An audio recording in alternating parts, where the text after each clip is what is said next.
Hope does not disappoint.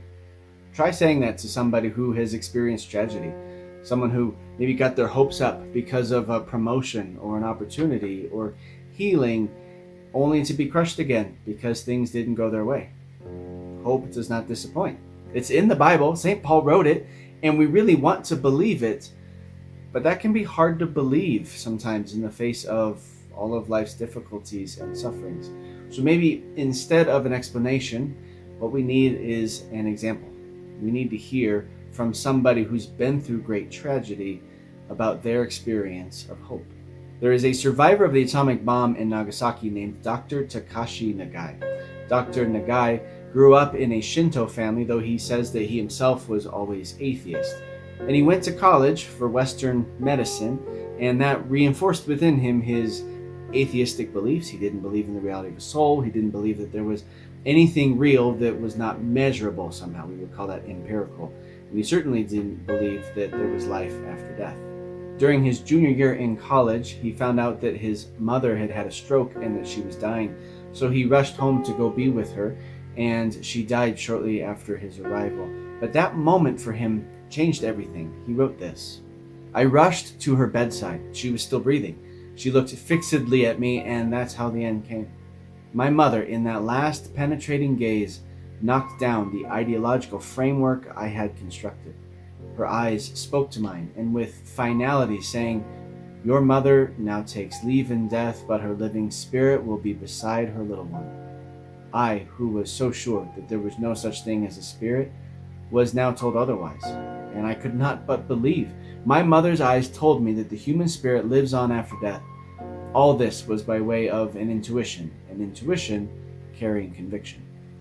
His mom's death was really the first of his really big tribulations in his life. He soon developed meningitis, which meant that he lost hearing in one of his ears. He had to change the focus of his studies to radiology, and while he was studying, he started to live with a Catholic family, and that family had a beautiful adult daughter named Midori. He was taken with her for her goodness and her Christian convictions, even though he himself was not Christian.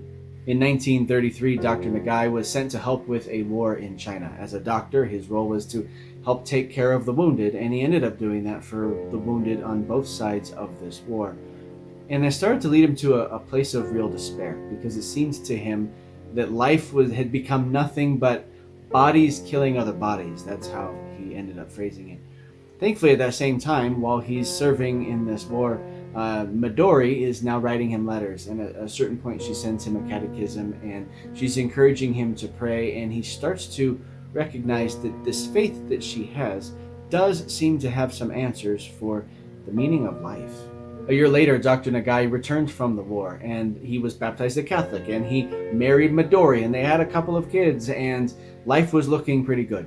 He was called back off to the war, and this time he approached it with a different perspective. He was approaching life with a new freedom in his heart. He had a prayer life, and he knew how to rely on the scriptures. And so he didn't fall into that same despair that he had dealt with before when he had served in the war. But while he was away this time, his father died, and so did his daughter. In 1945, Dr. Nagai was diagnosed with leukemia that was incurable, and as if that wasn't bad enough, later that year, the atomic bomb was dropped on Nagasaki, and 40,000 people died instantly, and another 40,000 people died slowly from radiation. Thankfully, his children were out of town when that happened. They were visiting their grandma in another place. And he himself had been in the radiology lab in the hospital, which, for all we know, may have been the safest place to be when the bomb was dropped. It took him some time, but he managed to get out of that rubble. And he and several of the other people who had survived this set up kind of a mobile unit. They found water. They started treating the sick and the injured. And it took him a few days before he was finally able to go home and just see how things were at home. And sadly, when he got home, there was nothing left. There were no trees, there were no houses, there was no grass. And he came to his house, and there he found the remains of his wife. He could barely tell that it was her. It was basically charred bones, and in her hands was a rosary, the remains of a rosary, which for him gave him actually some comfort. As hard as all of that was, it gave him some comfort knowing that when she passed, she was in prayer, And you know that last line of the Hail Mary says, "Pray for us sinners now and at the hour of our death." And so for him, it gave him some confidence that Mary was with his wife when she passed. Weeks later, Dr. Nagai started showing signs of illness and death. And so he made a good confession and he received the last sacraments, and he was preparing for death when he suddenly miraculously recovered. And so he was able to spend the last 6 years of his life speaking and writing, and he really wanted to help Japan rebuild. He wanted to help give people a new hope. And I think Dr. Takashi Nagai can be for us a template for what it is to try to be light in the midst of darkness, or what it is to find light in the midst of darkness. St. Paul says this in his letter to the Romans: "We even boast of our afflictions, knowing that affliction produces endurance, and endurance, proven character, and proven character, hope." Isn't that a surprising pattern? It all starts with affliction and suffering, and it leads to hope. Hope is something that is learned. It is something that is developed. It avoids this naive kind of hope. St. Paul gives us a hope that is something that is earned, something that develops with the wisdom of experience. Sufferings lead to perseverance and character. So if we want to be people of hope, we actually have to start there. We have to decide that the sufferings that we're going through, that they're not going to conquer us. We have to decide that with God's help, we're going to lean into the suffering. We're going to decide we're not going to become hateful or bitter or angry or despairing. We're actually going to trust that God is bigger than this suffering that I'm going through right now. When we approach suffering with God, we learn to endure. And that endurance ultimately grounds our hope in reality. It's, again, not that naive kind of hope. It's a hope that is grounded in reality, is grounded in experience, because we've learned to endure with God. And we see Dr. Takashi Nagai go through that exact experience. He suffered, that led to his endurance and his character, and it ultimately grounded his hope in something that is real. We live in a fallen world where nothing endures, and there is brokenness in every single one of us.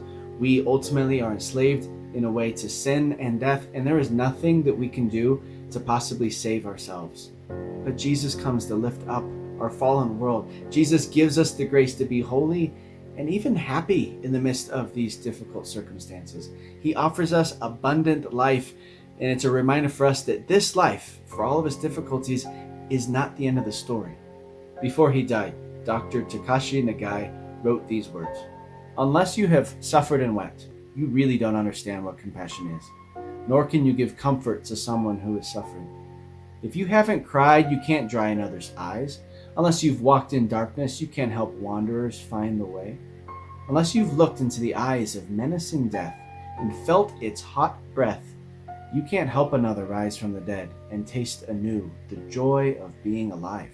That's a beautiful reminder for us, and it gives meaning to the sufferings that we endure, that God willing, as we grow through those things, as we learn the endurance and the perseverance and grow in character and hope, we might actually be able to help somebody else go through that same thing. Hope begins with affliction. Suffering leads to endurance. Endurance leads to character. And character leads to hope. And hope does not disappoint. So we go with Jesus into the depths of our sufferings, our sadness, and our darkness, so that one day we can share with others the joy of being alive.